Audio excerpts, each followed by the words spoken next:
So this is where I messed up the most about today's video. Yesterday night, I want to say like at 9 o'clock, which is 12 o'clock Eastern Standard Time, I posted on YouTube saying, hey, I can't make that Odd Eyes deck profile. I'm not an Odd Eyes enthusiast, and Z-Man can't record it himself because he lives quite a way away. And you guys, I gave you guys a list of other videos that we could make.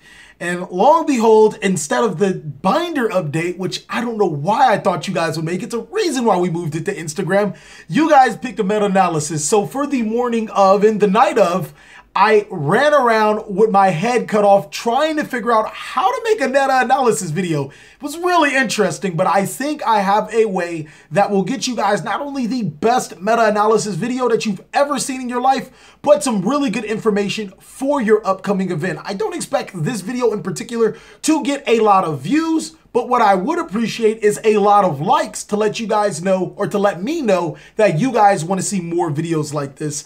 I'm TheCaliEffect, and if you guys want to see more videos like this, you can always hit that subscribe button as well. Also, be sure to hit that notification bell because, well, you already know, we just too strong. I also want to give a shout out to all of my Patreons.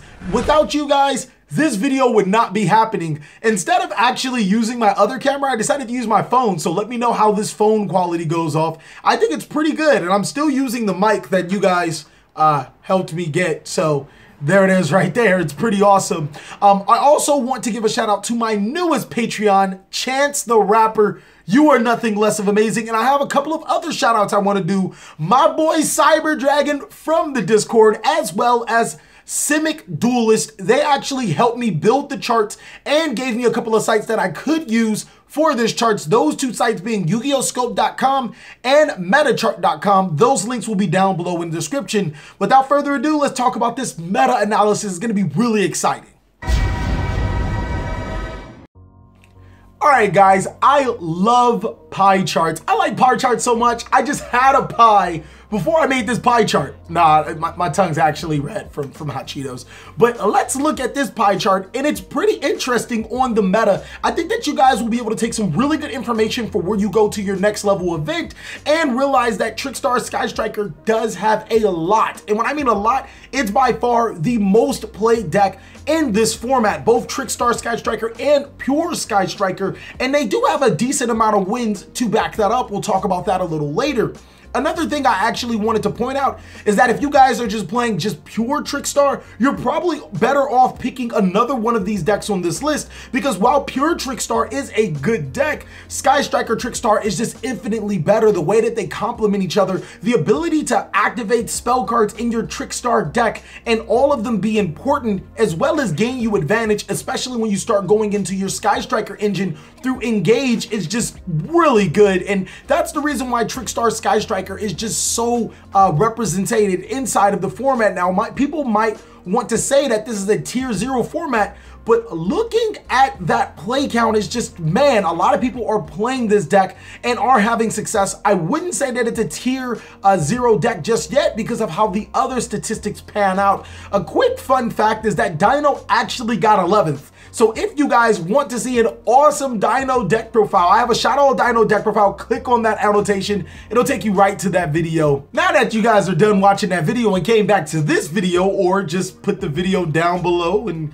clicked off to the side to look at it for future reference, let's talk about the win comparisons of these decks. And looking at it again, Trickstar Sky Striker and Sky Striker seem to be a dominant force inside of the meta with this incredible amount of wins. I think that the gap is due to the numbers of the deck being played and not necessarily the power, because almost every single deck in this list has a win rate above 55%, which is a pretty big indicator that this format is not necessarily a tier 0 format, but Sky Striker Trickstars do give you the highest percentage to play. And then there are a lot of tier 1.5 type decks running around, or even decks that could be considered tier 1 decks running around to help dominate the meta. In the loss comparison, ABC is barely squeaking by, and it's really saddening. I think maybe it's because we haven't gotten Summon Sorceress, which means our combo isn't necessarily legal yet. The combo that you guys see in boop, this deck profile, but once it does become legal, I think ABC's win rate I think ABC's loss comparison will drop down a little bit. Its win rate will go a little bit up. So it's a really safe choice to decide on. Also, it's a very powerful deck going into this format. Being able to make the boards that you can make with Summon Sorceress and Search hand traps is just a little bit more powerful than what you think. Of course, it does still use the Sky Striker engine, so it seems that every deck right now that is competitive to some degree uses that engine to propel itself to the next stage. Another thing we want to talk about in this loss comparison is that Burning Abyss is still viable with this loss comparison not being higher than its win rate and its play count still being pretty high. I'm excited to see how Burning Abyss actually does shape up into the format, especially once we get our new Link monster for Burning Abyss. But right now, it's still like a pretty viable deck. Cards like Blackluster Soldier, Effect Veiler keep this deck very much alive, giving it a boss monster inside of the main board that can attack twice and banish your opponent's problematic threats, as well as Dante and Beatrice being just really problematic cards, replacing themselves when they're removed from the field, as well as being excellent Link fodder inside of Dante. Now, how do you manipulate having your Link monsters non-being Burning Abyss? Well, there's Limbic that negates the monster's effects that it summons to your side of the field. So there are ways of getting around, you know, having monsters that aren't Burning Abyss monsters to your side of the field, such as Limbic and Fiendish Warrior Rhino, and I think Burning Abyss decks do take advantage of that. Also, with their limited extra deck monsters that they can play, cards like Ghost Reapers and Winter Cherries and every other hand trap becomes available to this deck's arsenal to limit the opponent and steal some free wins. On next to the differential, I really think that Pendulum Magician is a culprit of its popularity. And the reason why I say this is because Pendulum Magician has a -80. That's right, a -80 win differential, but it's still one of the most played decks inside of this format. I think that people are playing Pendulum Magician possibly wrong going into high-level events and then hurting the win-loss ratio for the deck because they're playing it on a casual level and just happen to get stomped by the more competitive players. But nonetheless, I also think in the best form that Pendulum Magician could be coming towards a time. If you look out how Pendulum Magician operates, you want to summon quite a few negates to your side of the field to prevent your opponent. Well, Sky Striker is extremely good at breaking boards, almost as good as True Draco, and True Draco is still a very powerful deck as well. So not only does almost every single deck play Sky Striker, which is good at breaking boards, you also have to deal with the prevalence of True Draco inside of this format. So those two factors alone could be saying you might want to put down the Pendulum Magician deck right now. I'm not saying that Pendulum Magician can't be competitive and it can't top an event, but I think your odds are lowered extremely if you are playing Pendulum Magician, unless your name is Triff Gaming.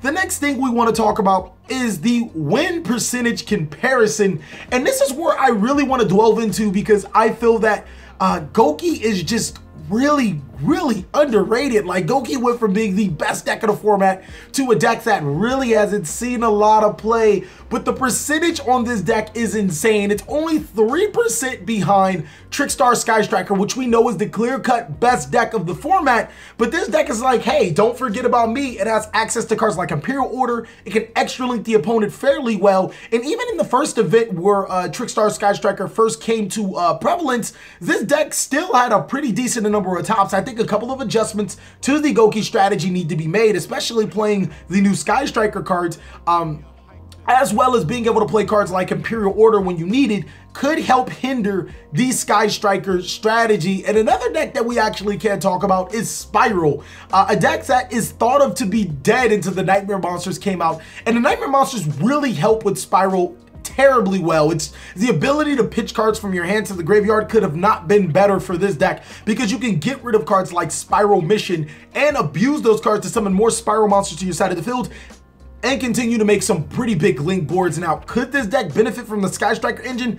Not so much. It's one of those fringe decks that you guys can use to your advantage. It has a 56% win total, so it's no slouch in that department. And again, looking at all of these decks, Altergeist, ABC, Spiral, Goki, all of these decks are extremely good. I don't want to sleep on any of them, which is why I'm saying this is not a tier 0 format. In a tier 0 format such as Teleport Dark Arm, guess what was the only deck that was topping most of the events?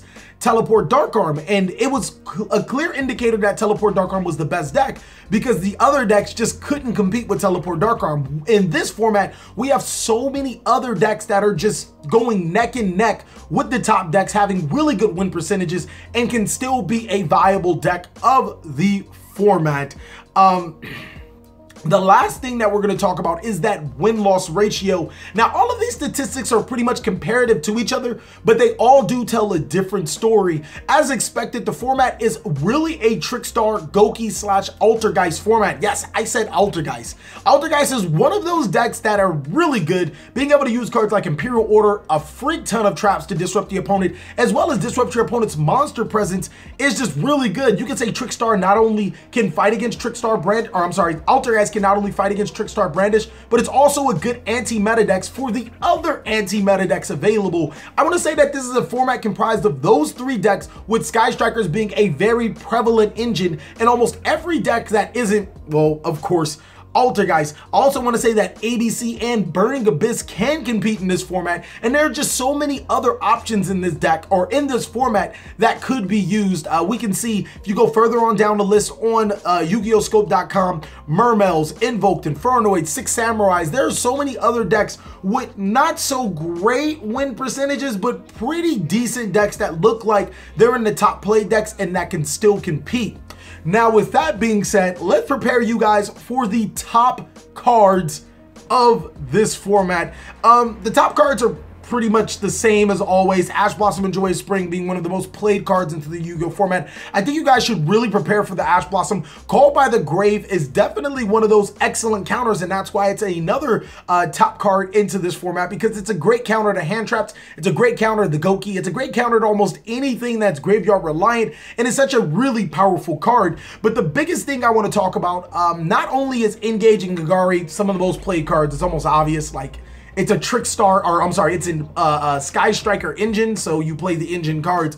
But the thing I want to talk about is Nightmare Phoenix. So for the people that are banking on Imperial Order to win you those games, Nightmare Phoenix is played pretty highly. So don't count on Nightmare Phoenix to win you every single game out there. I can see that card being played a lot because of cards like Imperial Order, Anti-Spell Fragrance, etc., etc. And that does prevent or put a hamper into the strategy. Thank you guys so much for watching another segment of the Cali Effect. I really hope you guys enjoyed this video. Let me know down below in the comment section what you guys would like to see improved on in this video, because this is my first run, and on top of that, I didn't have a lot of time to present you guys a video of this caliber. So if you guys have any tips, suggestions, hints, or just complaints, post them down below in the comment section. I'll be sure to adhere to them. Please like, comment, subscribe, but most of all, enjoy. I hope you guys are having a great day like I am.